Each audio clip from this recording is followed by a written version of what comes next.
Hello everyone, this is Mumbo and welcome back to another episode on the Hermitcraft server. It is episode 45 and today we are going to be doing something just a tiny bit different. We are probably not going to be doing too much stuff in terms of building and constructing things because we are going to be working on gathering up a bunch of resources using these guys right here. So as you guys know, over the past couple episodes I have been working very hard with the villagers. Now, villagers, they're not something that I particularly love working with. Okay, you guys know that I do often struggle working with these chaps right here. In fact, by the look of things, our villager breeder, it's become a little bit overpopulated. What on earth? That's not meant to happen. They're meant to go down there. What? Okay, well, we do have a slight problem. So, by the look of things, there are a few things we need to fix up. Stop breeding! Stop it! Okay, you never breed in the wild. Why are you suddenly breeding like crazy up in this area? I don't understand. It looks like we have a few things that we need to fix. We need to fix up this area here and this area right here. But for the most part, in today's episode of Hermitcraft, we are going to be working on getting a bunch of trades going on. We're going to be doing a ton of trading with these villagers right here. We should be able to get a bunch of different items. I personally am very excited, so let's crack on. I just wish to issue a massive warning at the start of today's episode. Just absolutely enormous. There is going to be a lot of stupidness happening here. I make a lot of mistakes and I do a lot of things wrong, and that's simply because I'm trying my best to learn. I have never really played with this before. I've never tinkered with it, which means that yes, I'm totally rubbish. I'm totally rubbish. So if you're the sort of person that gets annoyed at rubbish Minecraft playing, I would suggest stopping watching right now. But if you're interested in seeing how badly I do, continue watching. So, I have just noticed that there is a slight issue with our minecart system that makes no sense. Absolutely no sense whatsoever. Let's see if we can potentially trigger this thing. We need like a manual trigger for it. Maybe we could place like a button on the side of that block. Or, yeah, maybe a wooden button. A wooden button will do. Because we need to force dispense this dispenser right here. I'm guessing what might have happened potentially, maybe, this is my professional opinion, is we may have unloaded the chunks just as this thing fired and then it didn't quite work. So let's hit the button and that will chuck out a minecart. We should now pick up a villager. I heard a click. We should see. Yes, okay, there was another villager. Good. Yes, cool. Okay, so our villager breeder and our villager trading booth are now filling up with the villagers. Let's see if they make their way into the system, which they should. They'll be on their way around now. So that's good. Now we can actually start work on actually getting some items. So on one of my screens, I've got a villager trading cheat sheet, and on my other screen, which of course is the one that I'm playing on, I have got my Minecraft screen. Now, as you can see, there are some torches placed along the line like this. That's just because I didn't have any signs, but that signifies a good villager. So, on my screen where I've got the cheat sheet, it has got all of the possible villager trades you can get. And as you can see, this guy right here, the lowest possible trade that you can get for rotten flesh is 36, and we've got 37, which isn't too bad. And the lowest trade that you can get for gold is 8, I do believe, 8 gold for 1 emerald, and we've got 9. So that's pretty good going. I'm fairly happy with that guy right there. Then this guy right here, we have got 25 paper for an emerald, which I believe it is 24 paper for an emerald. That's the lowest possible one. And then it's this fairly dodgy trade, but we'll have to do that to unlock this trade and also the next trade in the tier system, because that's how this whole thing works. And then we have a few other trades, some good ones. This guy apparently is a good one as well. And then finally, this guy over here is also a pretty good one for string. So that is how we are going to be getting all of our emeralds. These are the guys that we're going to be trading with for the most part in the early stages while we're trying to get our early resources. So I guess I've got to gather up some resources and start throwing them into the villages.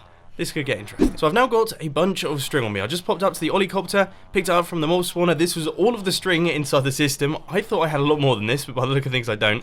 So let's just take a look at which villager it was. I do believe it was this guy right here. Okay, so 16 string for 1 emerald, and then we need to pay 1 emerald for 10 arrows. So let's just start doing this. Soon, I guess. Yes, okay, so he's been burned out right there, which means that we now have to pay a certain amount for, I believe, a set of arrows. And then we can keep going, I think. I honestly, I really don't know how villager trading works. So this is going to be like a complete learning experience for me. I think we have to burn out this trade as well, which could actually use up all of our emeralds here. Okay, good. And then we can click off him, and we should see that happen. This is good. So we have just spent all of our emeralds. That's not so good. But we have now unlocked a whole new trade, which is 3 emeralds for a bow. That seems pretty rubbish to me, but it does mean we can now grab a bunch more of these. Then we do this. Okay, we've burnt out there, and then we have to, I guess, spend the... I mean, is this... I don't know. I have no idea what I'm doing. Oh, I'm just going to keep clicking through. Oh, have we got... Oh, we had 2 new trades. 10 gravel plus an emerald flint. Man, this is so much for me. I'm gonna do some research, and then I'm going to keep trading, and hopefully we can gather up loads of emeralds. This is going to be a strange episode, I'm warning you. Okay, I apologise for being a complete spoon in the previous clip. By the look of things, what I have to do is I have to basically burn out this trade right here, and then when that happens, I just have to click off the villager, have to wait a little while, then this happens, and then I can go back to doing that same old trade. So I can keep going here. And, oh, he's burnt out already, so let's just take a step back. He will do his business, and then we have that trade once again, which is fantastic, because it means that I'm able to get tons, and I mean tons, of emeralds very, very quickly. As you can see, we already have 54 emeralds right here, and we can just keep going. But to unlock new trades, what you have to do is, I think you have to use the last trade in his set. So we've got 10 gravel and 1 emerald right there to get 6 flint, which is a relatively rubbish trade, but if we do it, we will actually unlock the next trade tiers. I think. I mean, all of this is coming from my mind, which isn't particularly knowledgeable in terms of villagers, so let's see what happens here.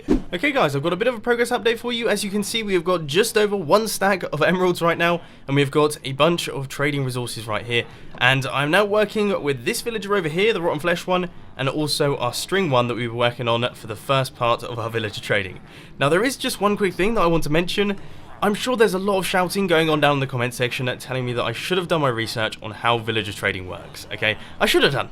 That would have been a smart thing to do, but then again, I wouldn't have been able to learn everything, and I wouldn't have been able to try and work this out for myself, which is definitely something that I'm very interested in. I basically want to try and muddle through and learn this for myself. So I know that's going to be fairly frustrating for some of you who really want me to just be a professional at this straight out the gates, but nope. Today is going to be a spoon-filled episode. I am basically just going to be muddling through, probably making a ton of mistakes, but in the end, my challenge to myself is I want to have 1 full stack of emerald blocks. That is the plan. It could be extremely difficult, but I think we should be able to manage to do it. So let's head towards that goal. I seem to have made some pretty serious progress with our rotten flesh villager over here. So we have got all of these trades now after a bunch of trading, and I'm about to get myself 1 bottle of enchanting, and we'll see if we get ourselves another trade from him. So let's see. I think if the pink particles happen, potentially a new trade arrives. I might have lied. I totally lied. Okay, maybe 1 emerald for 4 redstone. We'll try that one. And then, yeah, he's replenished, so that means that we've got our trades back. Let's take a look through. Nope, no new trades. Right, let's do some more rotten flesh trading and see what happens here. So we'll chuck that in. Okay, we've run out of trades there. Let's take a step back, see what happens. Nothing. So it looks like he's like fully burnt out at the minute. A little bit more glowstone.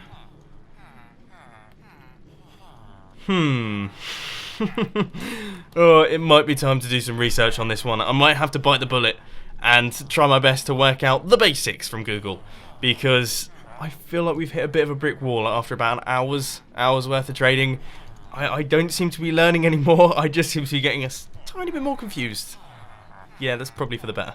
According to the wiki, an offer is guaranteed to reactivate available options and unlock a tier if some have not yet been unlocked the first time it is traded.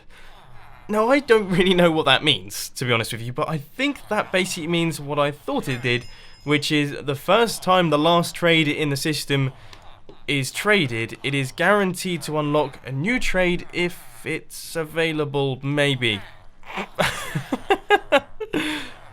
Oh, what is my brain? What is my brain? Right, let's see if that worked. Oh, okay, so we did get some new ones. So 10 melons for an emerald, that is sweet. And 1 emerald for 5 apples.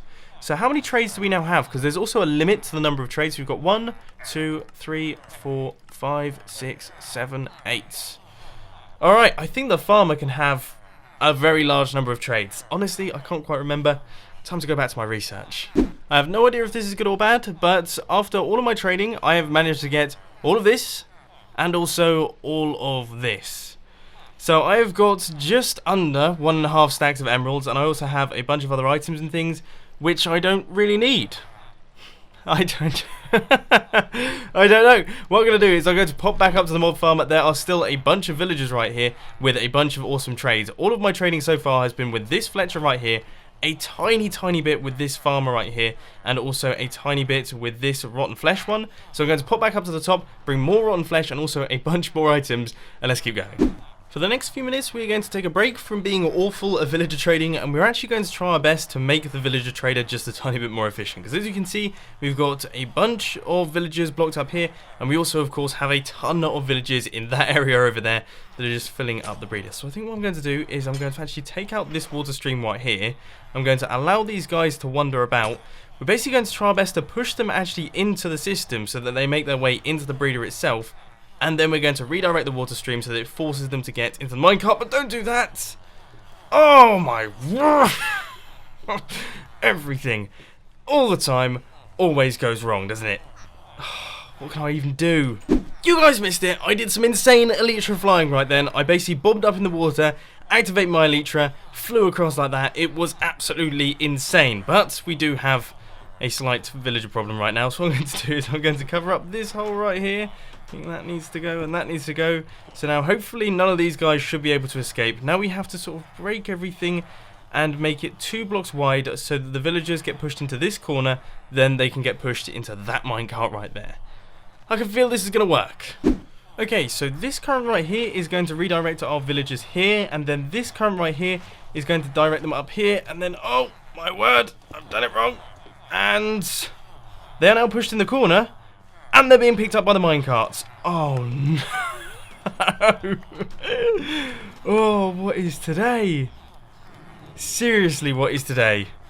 I mean, I don't think I've ever been this much of a spoon in a Hermitcraft episode. I think that's it. No, okay, there's even more.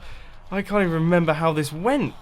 I think it's repeater there, and then our comparator, and then the redstone clock, and there. Cool, okay, so we fixed up all the redstone.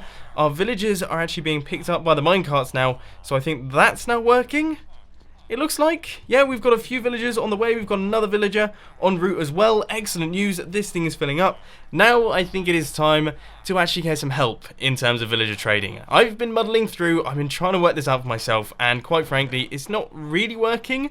I mean, we've got a stack and a half of emeralds, but I don't fully understand the mechanics just yet. I thought I'd be able to pick that up on my own, but by the look of things, I can't. So we're going to bring Xisuma Void along, and he's going to explain everything that I need to know. Should be very handy indeed. I would say you are like the knowledgeable person on the Hermitcraft server. I would hope anyway. That's why I brought you along. I would like to agree, Mumbo, but I've been playing this game for so long, my memory has been failing me a lot recently. Right, okay, yeah, no, I know how that feels. So you said you wanted some help with villager trading. Yes. I have done a lot of this villager trading. I kind of understand how it all works. What exactly it is that you're after? You see, I've been villager trading for. Did you hear that? Pardon? Lightning just struck. Really? Whereabouts? Yeah, there's a thunderstorm where I am. Oh right, I've got. I thought you meant in Minecraft then.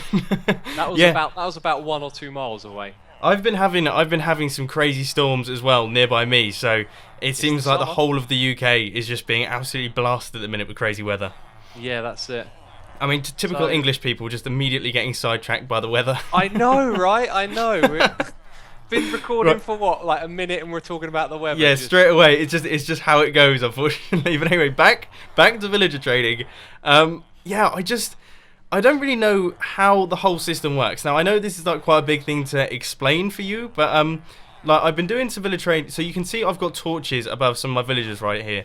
These are like my villagers of interest, and you know I've got this guy right here. He's doing some pretty decent trades, and then I've got my string villager over at the other end, and I've been trading sort of in and out with them, and I keep like obviously burning out the trades and things like that. I understand how that works now, but it's more sort of how you get new trades and how you develop the trades and how you can tell when you've run out of trades and things like that, if you get anything that I'm talking about right here. I do. I know what you're getting at because I've gotten to the end of it all. Right. Basically, there are particular like villages that are more valuable for you for getting emeralds, and then ones that you want to get things from, right? Right, okay, yeah. So the librarian over here has the paper trade. This was once known as like the best trade, right? Because, you know, getting paper's really easy. Yep. But it's the only trade that it's got of paper. So eventually it will lock out. Right. And the librarians are actually valuable for the books they'll trade with you. This guy has fire protection too. If you trade with him, he'll unlock like another 2 enchanted books as well. This means you can get like Silk Touch for 5 emeralds or something like that. Wow, okay, I see. Yeah, so what you need to do is you need to do other trades with other villagers to get the emeralds to trade with this guy, because you don't want him locking out of his trade, right? You want to get all of those Silk Touch books, all the kind of things. You get mending on them as well. That's how Impulse has his mending shop. Right, okay. The villager type that you want to look for is the farmer. Do you have any farmers here? I have a farmer right here. This is a guy that I've been doing a little bit of trading with. Okay, now this guy is your best friend, because I'm going to walk you through the trades that he's got. He's got wheat, he's got potatoes and carrots. He can also do pumpkins and melons, and all of those farms can be fully automated, right? Of course, yeah, totally. Oh my word, he's breeding. What's that? He started love hearting. Oh, maybe he is my best friend. Maybe you're right. He's letting you know that he's the one. Yeah. So all of those can be automated. The melon and pumpkin towers, melon and pumpkin for days, and you've got your villagers farming you the wheat, potato, and carrots. I don't know if you've built those yet. Not yet, but that's on the list of things that need to go. Yeah, so what it means is you've got 5 different trades of things that are very easy to farm, and if you keep trading them, they'll refresh. So if one locks out, you've got another 4 to trade with. The chance is incredibly slim of getting locked out. Right, okay. So you want to grab yourself, you can get away with 1, but maybe 2 just in case. A couple of farmers. Yep. Get them put into a special location because you're going to trade with them to no end. Right. And it's the other ones that you want to get things from. For example, the librarian, you want to get the enchanted books. What other good enchantments or things can you get? I mean, obviously, I have the mob farm as well, which is handy for things like, obviously, I can do string and I can do rotten flesh. That's what I've been trading with recently, but I totally see what you mean about the farming. Like, that definitely seems like the way to go, because I've got 5 in 1. Like, you can trade string with a Fletcher or a fisherman, but it's like the only trade. Like, a fisherman does coal as well. The Fletcher will do gravel. So they don't balance out, whereas the farmer's got 5. So you've got a really great chance of keeping them all together. That's the thing, because I've been going with this guy here, the Fletcher, and then I obviously do a bunch of string trading. I get loads and loads of emeralds, but then I have to spend a bunch of emeralds to get him back to be able to do the string trades, which means that I've basically been spending half the emeralds that I've been making, which it doesn't seem like the way to go. You don't want to do that at all. So it's like the fisherman, the Fletcher, and the shepherd are pretty useless. So's the leather worker, and the butcher isn't too great. The cleric isn't too good either. I mean, it does trade emeralds for lapis, which is an interesting one, and you can get XP bottles as well, but it's kind of expensive. Yeah. So essentially, you want to be flushing those guys away in the system here. You want to be, putting your farmers to one side. You want to keep all of the librarians, and you want to trade with them just to unlock their books and find out what they've got, right? Right. You can get everything. You can get like an efficiency 5 book, and then just give it a few emeralds, and you've got that every single time. Oh, that's insane. Yeah, then the other ones you want to go for are the armourer, the weaponsmith, and the toolsmith, because from those guys you can get diamond chest plates, you can get diamond swords, axes, and diamond picks as well. Oh, that's mega. So basically, I've been doing it all wrong, sort of, but I can see how it works you've been learning a bit. You've figured out that it's like there's a bit more to it. I did this like ages ago. It takes a long time to figure it all out. So you would have got there eventually. It's just what I decided to do. Nudge you in the right direction. Yeah, my plan was when I started this episode, is basically I just went into it. I was like, I'm not going to do any research. I'm just going to try and like muddle through this myself and work out exactly how it works. And then maybe about like an hour into my trading, where my original plan I set to myself was get 1 stack of emerald blocks. So I was like, I'm not messing around here. I want to just get to business and try to do this. And then about an hour in, I had like just over a stack of emeralds. And I was like, I'm probably doing this wrong. I've just noticed these guys, their heads are in the glass. Yeah, it's very like tightly pushed in this thing. Yeah, that's pretty hilarious. So yeah, you just want to, like I said, I'll write it down for you because it's all a lot to remember. Like, you want to get your farmers to one side. There's certain types you want to get rid of, and then there's other ones that you want to like trade with just to find out what they've got on offer. Especially those librarians, you can get yourself like mending books and all sorts. Perfect. Well, you've basically explained everything that I needed explaining in a very, very helpful manner. So thank you ever so much, because now I actually feel like I know what I'm doing, which is brilliant. I know what farms I need to build, which is excellent, and I also know what villagers I actually need to keep in my system, because that's one thing that I was thinking. I was like, which ones do I actually want to flush away, which ones do I want to keep, etc. Do you know what? You want to keep this guy. Really? It's a two-headed villager. Oh, yeah. Yeah, there's some interesting bits going on with this thing. I mean, by the look of things are getting stuck as well, which isn't brilliant. So clearly I've got to do some fixing up of the design as well. Yeah, I can show you how to fix this as well if you like. Awesome. Well, thank you ever so much for your help anyway. I'm now going to get to business on actually trying to work out how to trade. And then hopefully next time you see me, I will be the richest hermit on the Hermitcraft server. I hope so. I wish you all the best. Thank you. Okay, so that was super helpful. Xisuma basically came along and said that I've been doing everything wrong, but I am able to do things better, and I haven't been making too much of a mess of my villager trading. But anyway, now what we have to do is we actually have to fix up the villager trader itself and our trading station right here, because as you can see, things are getting just a tiny bit broken. And also, as you've seen from my villager breeder, there are a lot of villagers that aren't actually making their way into the breeding chamber, or the like movement chamber, I guess you could say, this place right here. So what we're going to do is I'm going to fix up this thing, then I'm going to fix up this thing, and then I'm going to try and work out how on earth I'm meant to trade all of my items. Okay, I think I have potentially found a solution to our backed up villager problem. So I need to place in a block right there, and then what we're going to do is we're going to cut the corner so that the villagers shouldn't, in theory, get backed up. Now, this is totally theoretical. I don't fully understand why this is happening right here, but anyway, let's take out that block right there. We'll give this dude a nudge, and nope, it is still definitely not working. These guys are well and truly jammed right here. Maybe remove the water? I mean, just nothing seems to be able to nudge these. I've worked it out. Basically, what's happened is these guys have dropped down a level. We needed all of these blocks right here to be fence posts. Damn it! Oh, that's so frustrating. Okay, so here comes the extremely slow-paced moment of truth. Is this villager right here going to push the other villager into the other water stream, and is he actually going to make his way across? Here he goes! I mean, this is tense. I don't know about you, but this is proper tense entertainment right here. And here comes the domino effect. Are they going to knock each other? No. No, of course they're not. I mean, that would be perfect. It would be brilliant if they did knock each other into the other water streams, but by the look of things, that's not what's happened. Today is just so not my day, guys. I mean, seriously, today is not. It's not my day. Why? Is there any particular reason why? Excellent news, ladies and gents. After a bunch of fiddling around, these two have finally managed to find their way into the correct spot. So now this side of the villager breeder is all hooked up. We should be able to handle all of the extra villagers that are coming through like this. Now what we have to do is channel all of the villagers that are currently inside the villager breeder itself, inside the breeding area, out of the breeding area, and into the actual trading system, so that we can do some proper trading inside our trading booths. So here is my super intelligent and definitely going to work plan. Underneath this block right here is the water stream that takes the baby villagers out of our breeding station into the transportation station, which then takes them into the trading booths. And as you can see, it sort of hasn't worked particularly well, and there are now a ton of traders inside this area right here. So we've got loads and loads of villagers up here, and they shouldn't be in this area. So what we're going to do is we're going to add in a fence gate right here that we can open up that allows us to take out the adult villagers and also put them into the system.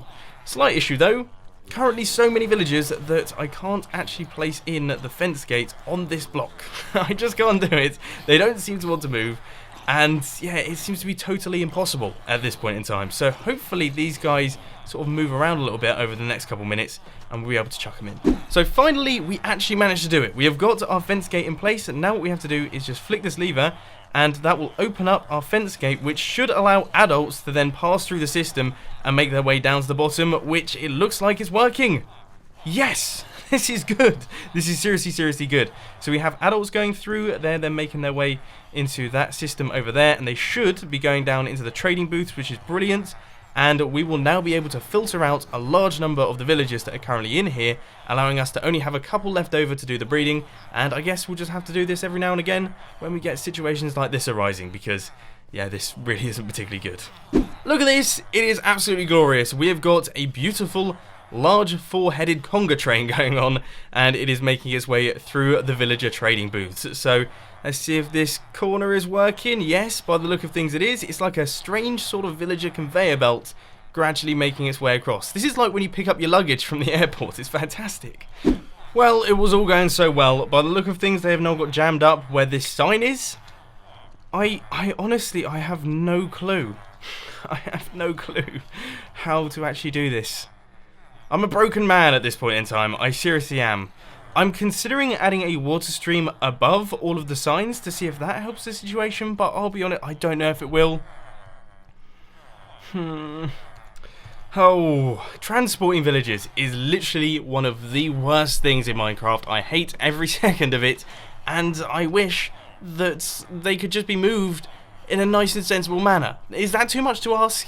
Seriously, is that too much to ask?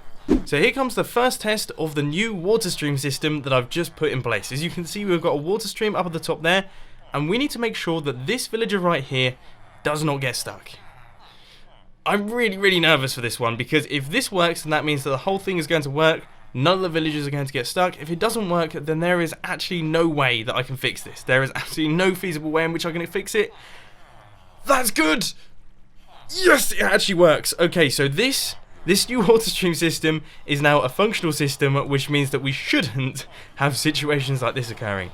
Excellent. I'm going to chuck all of that in, all the way around the entire thing, and then finally, this should be, fingers crossed, completely bug-free.